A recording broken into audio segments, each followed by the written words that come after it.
So we've kind of all been, the coronavirus has had us locked up and separated, and I guess I would just, as we're thinking about things in this series that were blessings we received that we didn't anticipate going in, things that surprised us. What might be something in your life or your house that would fit that description? A blessing you've had in this season that you didn't expect.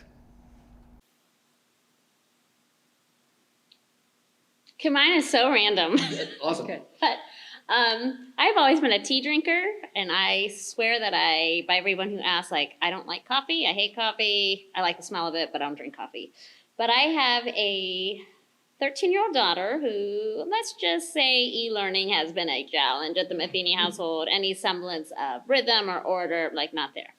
So I am now a coffee drinker, and 4 of my 5 family members are coffee drinkers, and I should be proud because I went to the dentist after, this whole nightmare, and we had 4 dentist appointments all back to back, and the hygienist says to my 13-year-old, if I didn't know better, I would think you're a coffee drinker, and she proudly says, I made my whole family coffee drinkers over quarantine. So, anyway, now I can bond with all the folks around here who drink coffee too. Literally the dark Yeah. side. Yes. Love it.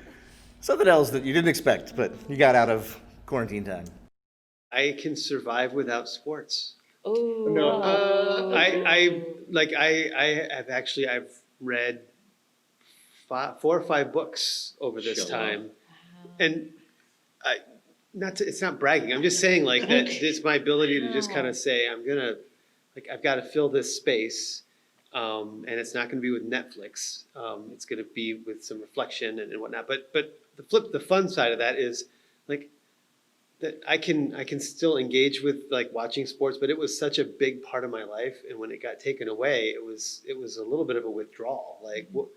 I can't watch golf. I can't watch baseball. What about basketball? It's like the seasons are never ending, and it just all went away. And I can come out on the other side and say I think I'm okay. Anyways, that's my thing. It's real. Yeah. I'd say the joy of taking a walk in the morning. Yeah. I would always walk the dog in the evenings, and right now it's blazing hot, but to walk her in the mornings and just be able to see kind of the beauty of creation just kind of come alive in the morning has been really cool for me. Something that I didn't really know I was missing out on until I've been able to do it now that I've been teleworking. So that's cool. Well, I have 2 answers. I have a really sweet answer when you say for church people, yes, we get to know our neighbors better, and that's great. No, tell us the fun one. And the other one is that working from home with your husband is really tricky, trying to share the Wi-Fi. And so my sister sent me a meme that said, hey, when things get stressful in your new environment, create imaginary coworkers to blame things on. And so I sent Rob that saying just ha ha ha. Well, by the time he came home, we had 2 imaginary coworkers with names and elaborate backstories. Yeah. And let me tell you, it is handy to blame things on these people. Sure. But we had to let Ed go the other day. It got a little much. Imaginary firing is always, that's great. But there's peace at home, so it's good. Yeah, as someone who's always conscious about personal space, social distancing has been a welcome for me. A lot of my distancing issues, I'm actually, if I've had bad breath on you, I'm sorry in the past. But one of the things I love about being 6 feet from everybody is that I can have pretty much all the bad breath I want and nobody knows. I do brush on, at least, daily. But yeah, so it's been one of those things of I don't have to be preoccupied all the time with how close I am to people. Has been something I've been in my head it's not all bad. So this week we're talking about things that are distinctives to Life Community and things that we really want to challenge people with that maybe the rest of culture and maybe even church culture doesn't encourage them to do. And we're talking about just we use the word Sabbath, but really we're talking about rest. We're talking about slowing down and pace, and man, is it hard. We can talk about it now maybe a little more than we would have even 3 months ago. Although I think when the weather got nice, I think a lot of folks have started to pick up. Like, my life has been hectic. And so I guess I just want to begin by saying, like, what do you guys, when we come to this topic of rest, how does church life impact that? And what does it mean to be a place or a church that asks people to slow down and to rest? You know, I mentioned when we started out that I'd been in a church that didn't have kind of a permanence, and one of the side effects of not having permanence is that you're kind of transient, and so you're always I was serving in multiple different roles in a church that I'd been in, and I was just tired. And so coming to LCC was, it was a blessing to be able to lean on, brothers and sisters who'd been here a while and who were permanent, and then eventually find my way back into serving. Did it feel more honest and authentic when you got to that? Yeah. Sorry, that was a leading question. Yeah. I don't know what you I mean. don't think I can say no to that. Sorry. Don't you think? It's amazing. No, but I mean, I'd say the person who finally drew me out was our children's pastor, who happened to be in our, in my small group. And JR, he said, we really could use you here. And it was this kind of graceful drawing out, but not I'm going to make you a slave to whatever I need you to do. So yes, Rachel, so authentic and amazing. Yeah. Thanks, Kyle. This is like a loaded question for me. This has been a really interesting topic the last few years of my life. I have always tended to be someone who on paper looks busy, and I have said many a times it's not about the activity of what I'm doing, but the rest in my heart. And is my heart at rest? And I'm just contemplating that a lot the last few years. And so maybe like 2.5 years ago, I was really spending a lot of time in the Word and the people of Israel and them moving toward the Promised Land. And that was going to be a land of rest.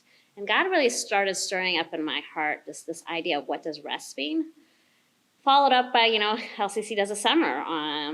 So last summer we did a huge series on rest. And then this last year, I basically had 4 jobs. It was not working, but I was like, okay, God, I am trying to understand where you're calling me and what it means to rest. And in the midst of all that, we actually went through the emotionally healthy spirituality. And I think what God's really been showing me, rest is not a ceasing of activity, which I was kind of beating myself up. I'm like, okay, if I just cut some things on my life would maybe feel more restful. But I also found rest had something to do with obedience. And I think you mentioned this earlier, is I started learning rest for me is trusting God. And it has very little to do with activity. It can. And so what was ironic is when we were in this whole COVID-19 and I was no longer carting children around to soccer practice and stuff, I did not feel at rest. My mind still was racing in 20 different directions. And so it was an interesting time to say, what I've been learning from God to say, it's not about your activity, it's about the state of your heart and your mind, was confirmed for 3 months. And so I think God is continuing to stir up in me, what does it really look like to trust me? And so he's really laid on my heart, hey, I don't just want 5 minutes of your day or 20 minutes of quiet time. Would you trust me to give me an entire day of Sabbath? And I'm like, oh, no. What am I at the grocery store? There are things that need done. And I'm not there, but I am saying, okay, how about I start with a couple hours? Right. How about half a day?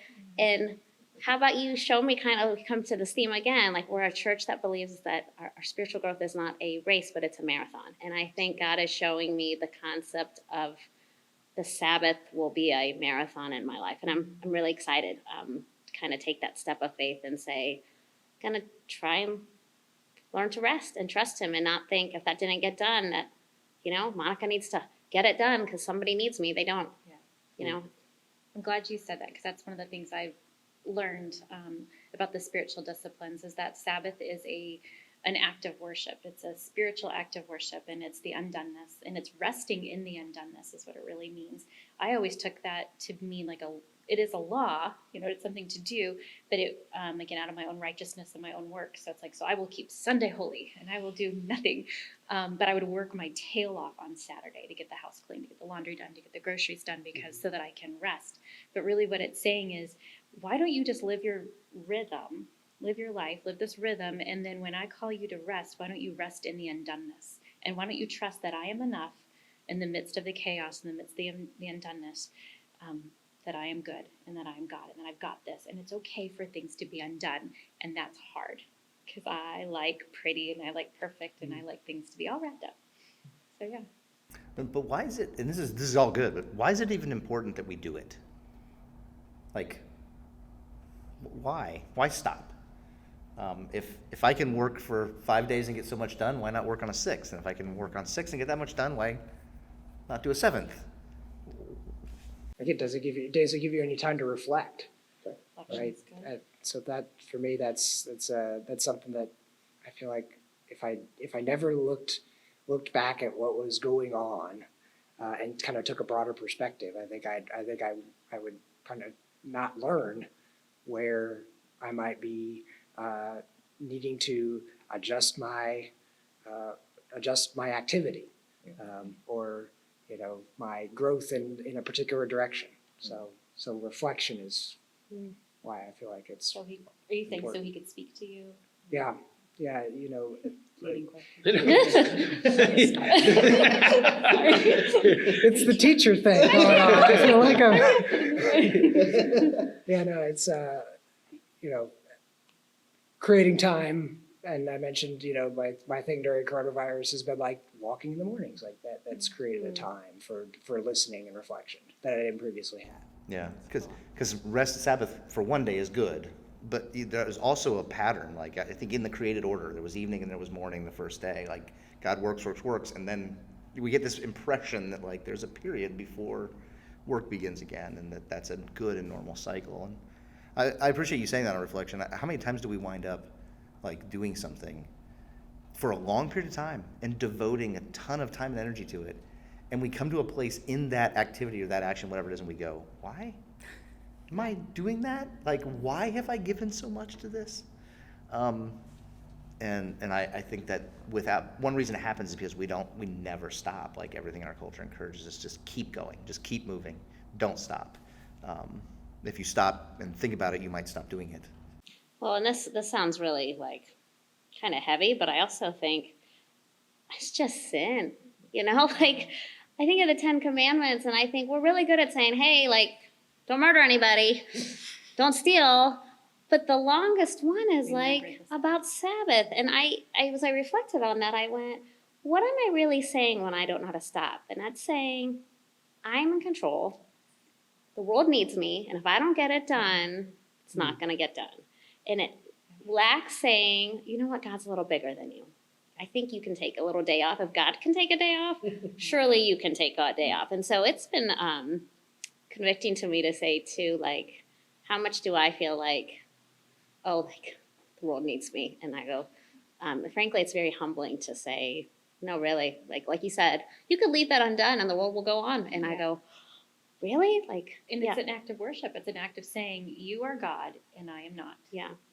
And that's. And it allows me to say, like, watch him work. Yes. Yes, and two, to say, like you said, it's worship. I go, I've kind of learned too, Sabbath is not about not doing anything. It's about enjoying his presence in the ways he's wired us. And Sabbath can be really fun or reflective or, whatever it may be, reading a book or eventually watching some football on a Sunday or whatever that will be. That's right. Yeah, I think one of my favorite parts of,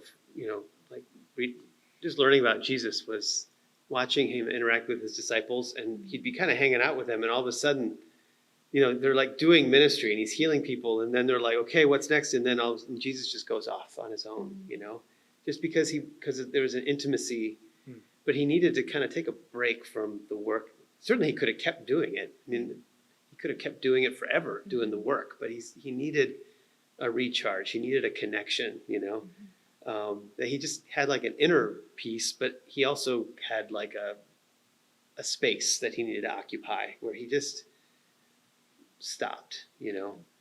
I love the fact that, you know, the picture of the storm, you know, like the boats are rocking and there's Jesus. He's just fast asleep. Just, you know, there's this peace about him. That he was able to just kind of rest in the middle of all of the activity and the flurry and the storms and stuff like that. I just think that's such a great picture.